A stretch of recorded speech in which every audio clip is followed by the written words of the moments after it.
हे राम, ज्ञानवान के साथ चारों अंतःकरण और इंद्रियां भी देख पड़ती हैं। राम जी का प्रश्न था, क्या प्रश्न था? भी वही अहंकार होता है, उनका अंतःकरण होता है, तो वो कैसे कहते हैं ये इसको ख़त्म कर दो, नष्ट कर दो, तो वो उपदेश कैसे करेंगे फिर आगे? अब इसलिए कह रहे हैं वशिष्ठ जी राम जी को, हे राम, ज्ञानवान के साथ चारों अंतःकरण और इंद्रियां भी दिख पड़ती हैं, पर उनमें सत्यता नहीं होती। जैसे भुना हुआ बीज दिखाई तो देता है, पर उगने की वो क्षमता नहीं रखता। जैसे जला वस्त्र देखने मात्र को है, पर उसमें सत्यता कुछ भी नहीं होती, वैसे ही ज्ञानवान को अभिमान रूप अहंकार नहीं होता और उससे वह कष्ट भी नहीं पाता। अब कष्ट कैसे आता है? जब अहंकार होता है ना, अभिमान होता है कि मैं कुछ हूँ। अब कहते हैं ज्ञानवान सारी कर्म करते हुए दिखेगा, सारी क्रिया करते हुए दिखेगा, पर वो कर्म और वो क्रिया उसकी कैसे हो रही है? देखो, वो मैं मान के नहीं कर रहा, कर्तापन से नहीं कर रहा। अब इसलिए अगर कर्तापन से नहीं करता तो इसलिए उसको कोई खेद नहीं होता, उसको कोई दुख नहीं होता। जैसे सूर्य की किरणों से मरुस्थल में जल भास होता है और उसको देखकर पीने के लिए मृग दौड़ता और फिर दुखी भी होता है। होता तो नहीं है ना पानी, खाली उसको क्या लग रहा है, भ्रम हो रहा था कि पानी है वहाँ पे। ऐसे ही हमें भ्रम हो रहे संसार में, विषयों में, कि वहाँ हमें आनंद मिलेगा, वो शाश्वत आनंद मिलेगा, पर है ही नहीं वहाँ पे, तो मिलेगा कैसे? अब इसलिए तो कहते हैं जैसे वो मरुस्थल के जल को देखकर मृग दौड़ता है, वहाँ जाता है पानी की इच्छा से, पर आगे उसके पास पानी ही नहीं होता, मिलता ही नहीं है। वैसे ही दृश्य रूपी मरुस्थल में पदार्थ रूपी जलाभास को देखकर अज्ञान रूपी मृग दौड़ते हैं। हम क्या कर रहे हैं? हम भी दृश्य में देख रहे हैं ये सारा कुछ, हमें ये दिखाई दे रहा है दृश्य रूपी मरुस्थल, और उसमें हम क्या विषयों को ढूंढ रहे हैं।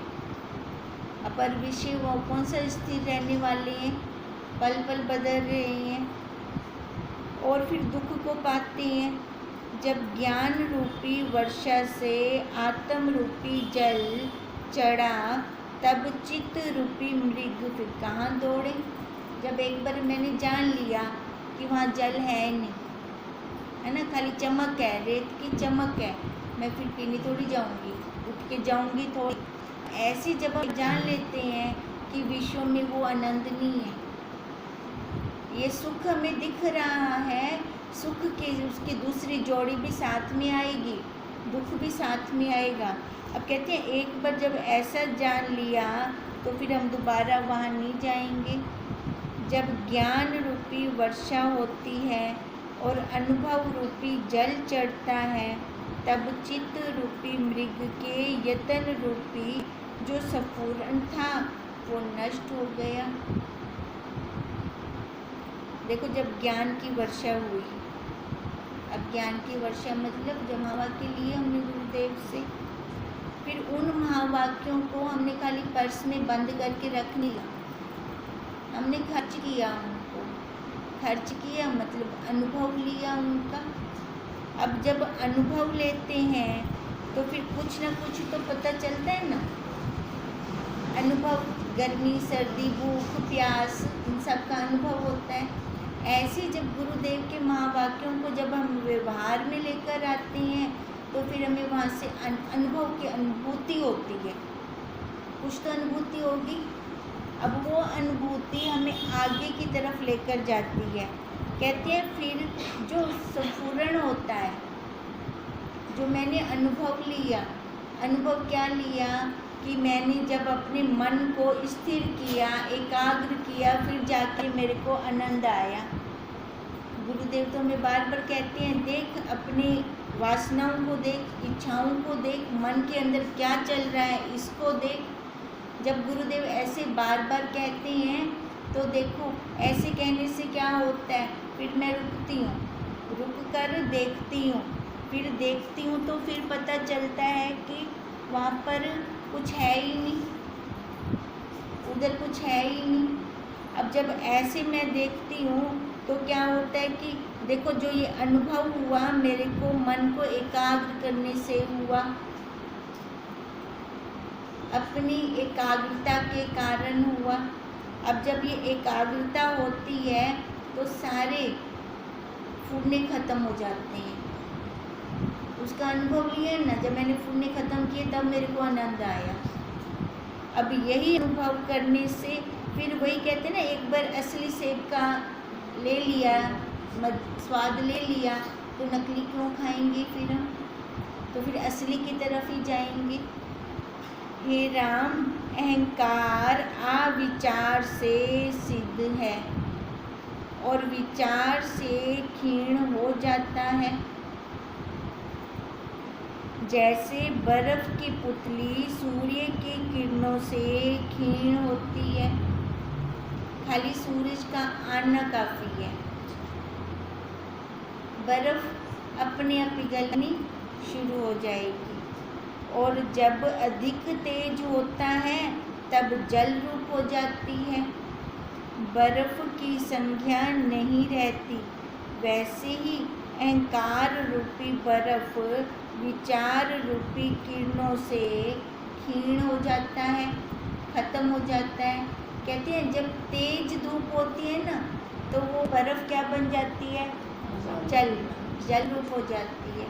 अब ऐसे कहते हैं ना, जब विचार की तेज धूप हो जाती है तब ये जीव वाला ख़त्म, जीव का अहंकार ख़त्म, फिर क्या रह जाएगा, वही अपना स्वरूप रह जाएगा, जीव खत्म हो जाएगा, पिघल जाएगा। जब दृढ़ विचार होता है तब अहंकार संज्ञा नष्ट हो जाती है, मतलब जीव नष्ट हो जाता है और केवल आत्मा ही रहती है। राम ने पूछा, हे सर्व तत्वज्ञ भगवन, जिसका अहंकार नष्ट होता है उसका क्या लक्षण है, मैं पहचान कैसे करूं? इसका अहंकार खत्म हो गया है ना। देखो ज्ञानी और अज्ञानी तो एक जैसे लगेंगे, दोनों वही सेम क्रिया करते हुए लगेंगे। तो राम जी ने कहा मैं पता कैसे करूँगा? अब वो कहिए, वशिष्ठ जी बोले, हे राम, अज्ञान रूपी गड्ढा संसार है, उसमें पदार्थ की सत्य भावना से वह नहीं गिरता। देखो क्या है, अज्ञान रूपी गड्ढा वो संसार, ठीक है, उसमें पदार्थ की सत्य भावना से वह नहीं गिरता जिसका अहंकार नष्ट हो जाता है। कौन नहीं गिरता? हाँ, अज्ञानी है ना, जिसका अहंकार खत्म हो गया। संसार तो सबके आगे है। अब इसी संसार में से हमारे गुरुदेव भी निकले हैं और तत्वज्ञ भी निकल गए हैं, यही कि इसी सामग्री में से ही। अब कहते हैं वो निकले हैं तो वो कैसे निकल गए? कि उन्होंने पहले अपना अहंकार खत्म किया। जैसे समुद्र में नदियाँ स्वाभाविक रूप से आकर मिलती हैं, वैसे ही उसको क्षमा, शांति आदि शुभ गुण स्वाभाविक ही आप प्राप्त होते हैं। देखो अहंकार जिसका खत्म होता है ना तो उसमें सद्गुण आ जाते हैं। अब ये सारे सद्गुण हैं, ये क्षमा, शांति, ये स्वाभाविक रूप से उसे प्राप्त होते हैं। उसका क्रोध भी नष्ट हो जाता है। क्रोध करेगा तो किस पे करेगा? क्रोध किस पे होता है? दूसरे पे। कभी अपने आप पे भी क्रोध होता है क्या? नहीं होता। अब जब उसकी नज़र में सब वही ब्रह्म है तो वो क्रोध किस पे करेगा? कहते हैं उसका क्रोध भी नष्ट हो जाता है और देखने मात्र यदि भासता भी है तो अर्थाकार नहीं होता। जैसे गुरुदेव कहते हैं, दादा गुरुजी कैसे डांट लगा देते थे, लीलाशाह बापू जी कैसे डांट लगा देते थे, और दूसरे ही पल वैसे स्वाभाविक अपने हंसते हुए चेहरे के साथ कहते हैं, अगर उनको क्रोध करता हुआ भी दिखता है ना, तो उनका क्रोध अर्थाकार नहीं होता, अंदर तक जल भून नहीं जाते, वो खाली व्यवहार जोगा ही रहता है उनका। विषमता करके भिन्न भावना हृदय में नहीं फूटती और केवल सत्ता समान में वो स्थित रहते हैं। राजा जनक को विदेह मुक्त की उपाधि दी गई है, नहीं तो जीते जी कौन सी उपाधि होती है, जीवन मुक्त की उपाधि होती है। खाली राजा जनक ही हैं ऐसे जिनको जीते जी विदेह मुक्त की उपाधि दी गई है। क्यों दी गई है? देखो, उन्होंने राज्य भी करना है ना, राज्य में किसी को डांटना है, किसी को इनाम देना है, दोनों कर रही हैं वो। और उनकी स्थिति कहाँ है? अपने स्वरूप में सत्ता समान के साथ कर रही हैं। जहाँ डांटने की ज़रूरत है वहाँ डांट लगा रही हैं, जहाँ इनाम देने की ज़रूरत है वहाँ इनाम दे रही हैं, पर दोनों के प्रति सेम भाव से। समभाव है उनका, किसी के प्रति भी राग द्वेष नहीं है मन में। जैसे शरद काल का मेघ गरजता है पर वर्षा से रहित होता है। अब ये किसके गुण बता रही हैं? ज्ञानी के, ज्ञानवान के गुण बता रही हैं। वैसे ही इंद्रियों की चेष्टा वह अभिमान से रहित होकर करता है। जैसे वर्षा ऋतु के जाने से कोहरा नहीं रहता, वैसे ही उसकी अभिमान चेष्टा नष्ट हो जाती है। जैसे मर्जी कर्म कर रहा है, अच्छे से अच्छा कर रहा है, चार लोग उसकी प्रशंसा कर रहे हों, पर उसके अंदर अभिमान नहीं आता, अहंकार नहीं आता। कहते हैं और लोभ भी मन से जाता रहता है। जैसे वन में अग्नि लगती है तो मृग और पक्षी उस वन को त्याग जाते हैं, वैसे ही लोभ रूपी मृग उसको त्याग जाते हैं और उसके मन में कोई कामना नहीं रहती। जैसे दिन में उल्लू और पिशाच नहीं विचरते, वैसे ही जहाँ ज्ञान रूपी सूर्य उदय होता है वहाँ संपूर्ण कामना रूपी तम नष्ट हो जाता है और शांत रूप आत्मा में वो स्थित रहता है।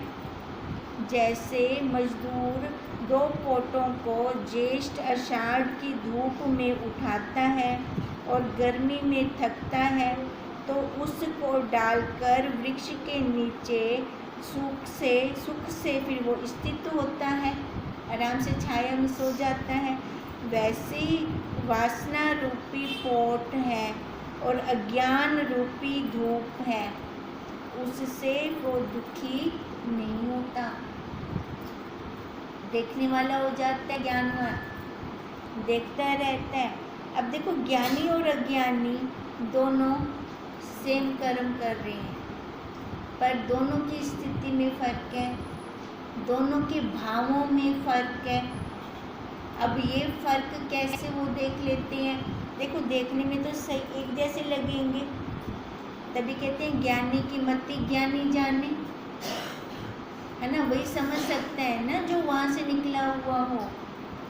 पर ज्ञान रूपी बल करके वो वासना रूपी पोट को डालकर सुख में वो स्थित हो जाता है। किसके सहारे से हम सुखी रह सकते हैं? ज्ञान के सहारे से। अब ज्ञान क्या है? ये विचार है। ज्ञान दिखाई देता है क्या?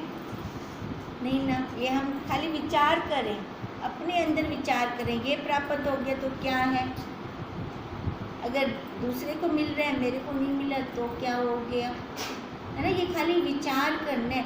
देखो, विचार से ये ज्ञान समझ आता है हमें, समझ से समझ बैठ जाए अपनी। हे राम, उस पुरुष की भोग वासना फिर नष्ट हो जाती है और फिर उसे दुख नहीं होता।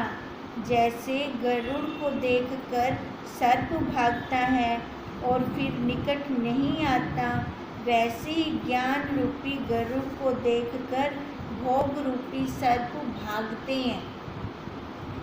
वो पता है यहाँ पे मेरे को पाला पोसा नहीं जाएगा, यहाँ पे तो डांट फटकार से भगा देंगे मेरे को, तो वो वहाँ पे क्यों आएंगे फिर, और फिर वो निकट नहीं आते। आत्म पद को पाकर ज्ञानी शांत रूप दीपकवत प्रकाशवान होता है। क्या कह रहे हैं? आत्म पद को पाकर जो ज्ञानी है वो कैसे हो जाता है? शांत रूप प्रकाश को वो प्राप्त होता है और भाव अभाव पदार्थ उसको स्पर्श नहीं करते और संसार भरम उसका निवृत्त हो जाता है। ज्ञान समझने मात्र है, कुछ यत्न क्या नहीं करना, देखिए कोई यत्न नहीं करना ज्ञान के लिए। ज्ञान क्या है? समझ है, बस एक समझ है, वो समझ आ जाए हमें, वो बुद्धि में बैठ जाए हमारे। अब देखो हमें पता तो अब सब कुछ है, क्या है ऐसा जो हमें नहीं पता? पता है ना, फिर हम गिरते क्यों हैं, है ना? फिर क्यों नीचे आ जाते हैं, क्यों तेरे मेरे में आ जाते हैं, क्यों आते हैं? दृढ़ता नहीं है। दृढ़ता कहाँ चली जाती है? संसार में बाहर चली जाती है। जो बाहर दिख रहा है ना उसको सच्चा और पक्का मान लेते हैं, इसी कारण से फिर हम गिर जाते हैं। कहते हैं ज्ञान क्या है? एक समझ है। इसके लिए हमें कोई यत्न नहीं करना, हमें कोई पुरुषार्थ नहीं करना। संतों के पास जाकर प्रश्न करना कि मैं कौन हूँ, ये जगत क्या है, परमात्मा क्या है, भोग क्या है, और इससे तरकर कैसे परम पद को प्राप्त हूँ।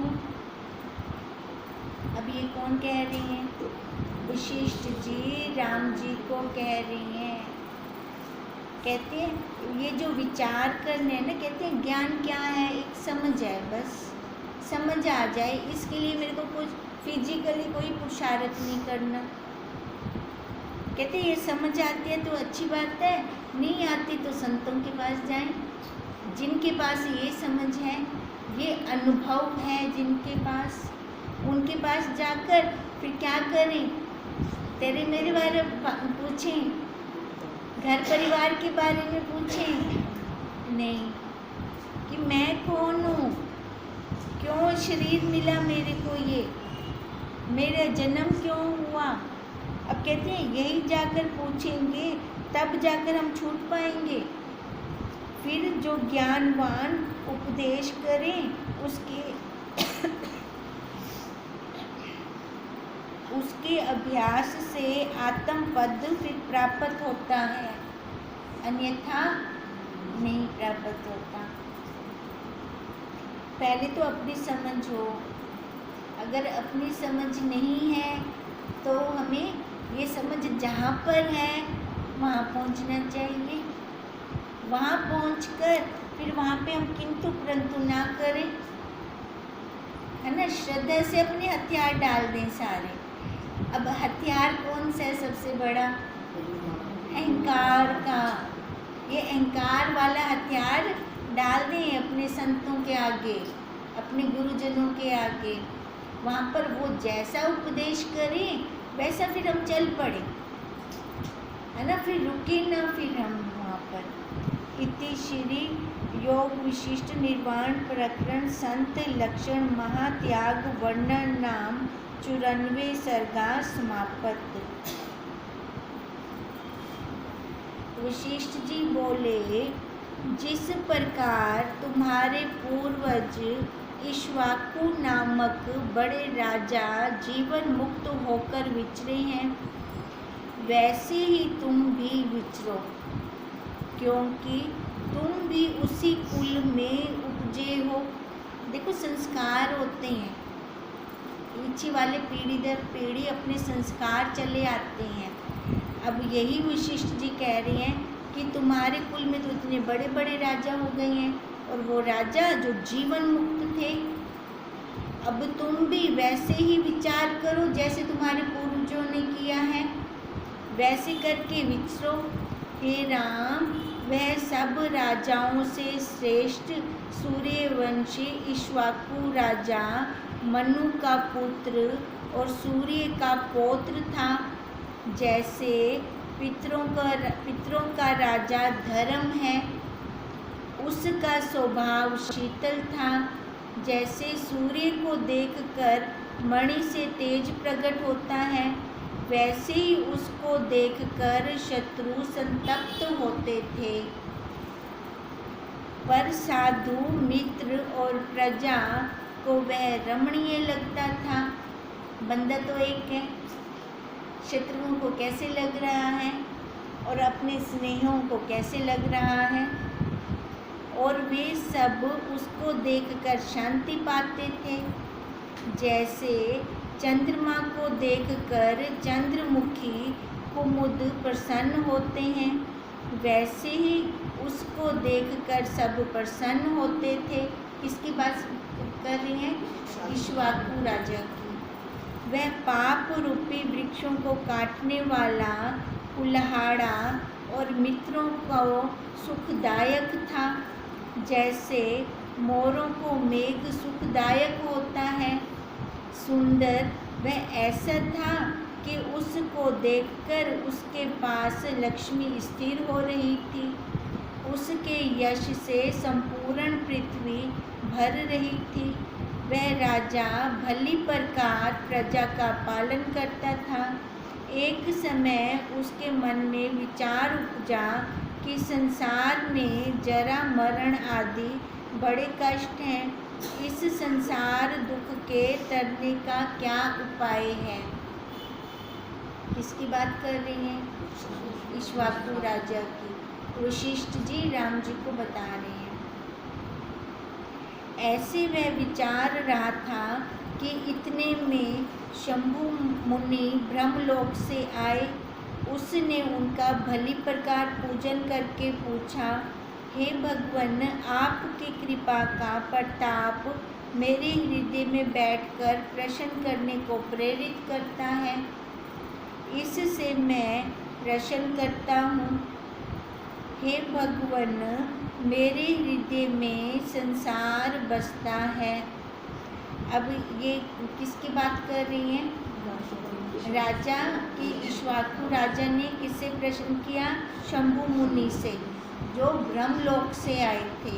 अब क्या कह रही हैं कि हे भगवान, मेरे हृदय में संसार बसता है, और जैसे समुद्र को बड़वा अग्नि जलाती है, वैसे ही मुझको ये जलाता है। इससे आप वही उपाय कहिए जिससे मुझको शांति हो। हे भगवान, यह संसार कहाँ से उपजा? दृश्य का स्वरूप क्या है और वह कैसे निवृत्त होगा? जैसे जाल से पक्षी निकल जाता है, वैसे ही जन्म मरण रूप संसार महाजाल से मैं निकलना चाहता हूँ।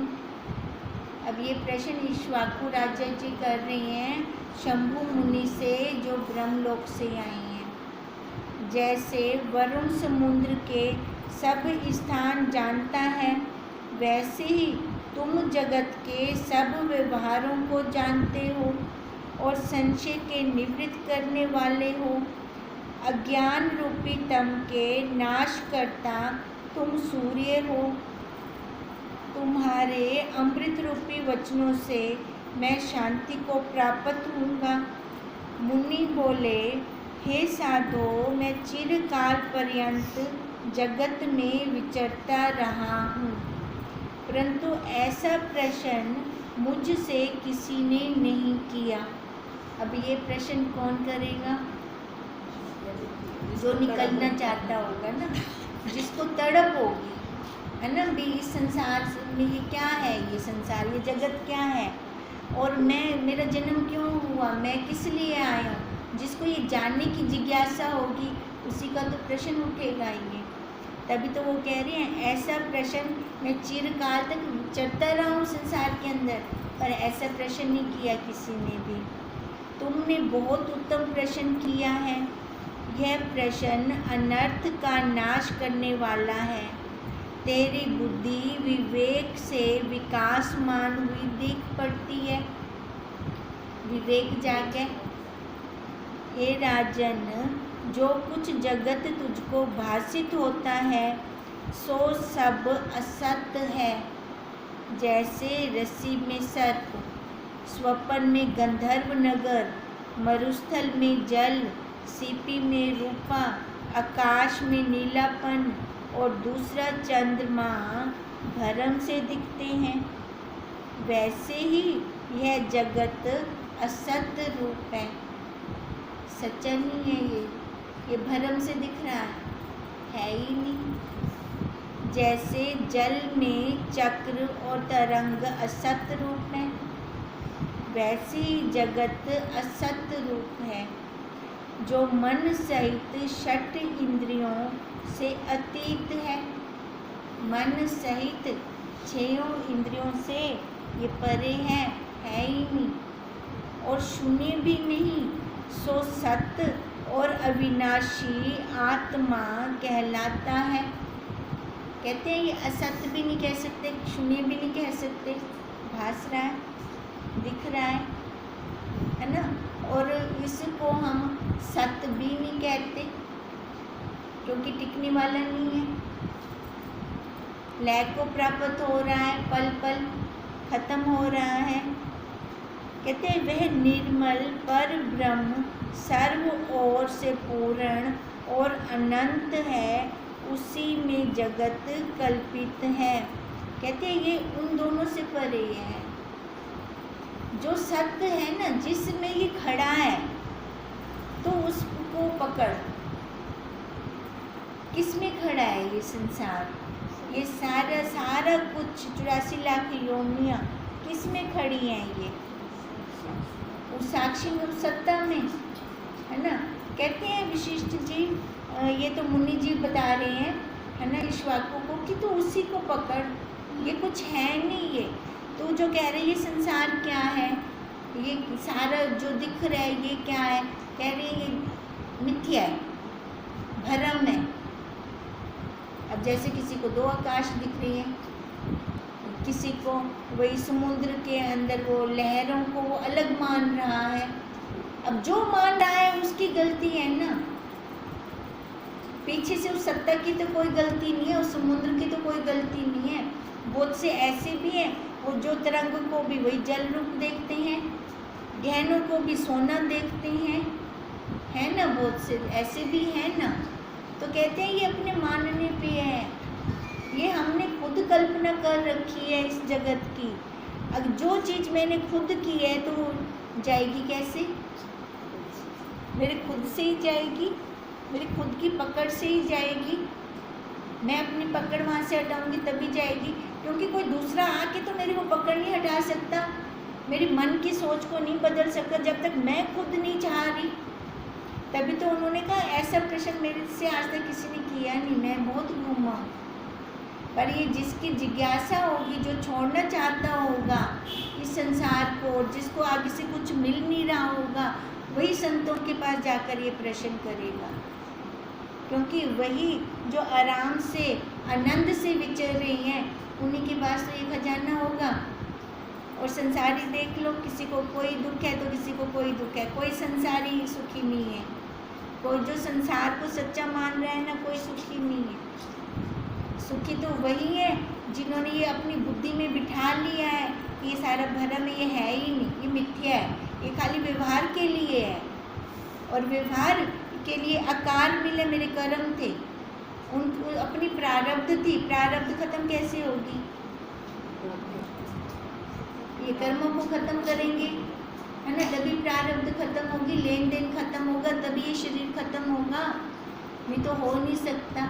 अब ध्यान ये रखना है बस कि शरीर की प्रारब्ध खत्म करते करते और ना बन जाए,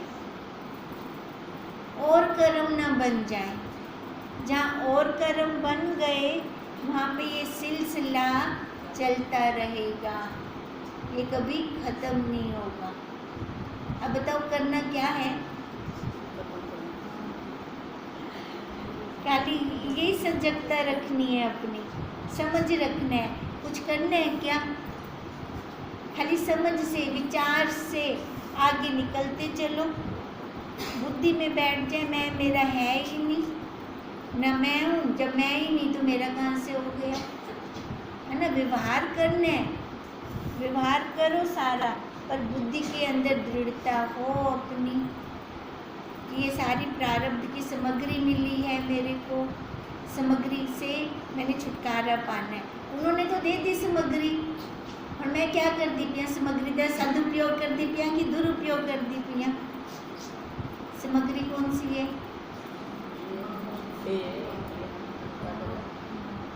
ये देह, ये इंद्रियां, अपना घर परिवार, ये सारा सामग्री है वे ही सामग्री दा मैं क्या कर दी पिया? यह सामग्री सब छुट्टन कितने मिली है? इनको जो हम ब्लैक बॉल मार के आए हैं ना, वो हमें रिटर्न करने के लिए आए हैं। वो हंसी हंसी मैं ले रही हूँ वो वाली वापस, या कुछ और उनको दे रही हूँ? अगर और दूंगी तो वापस लागी नन कितने आना पॉसिबल।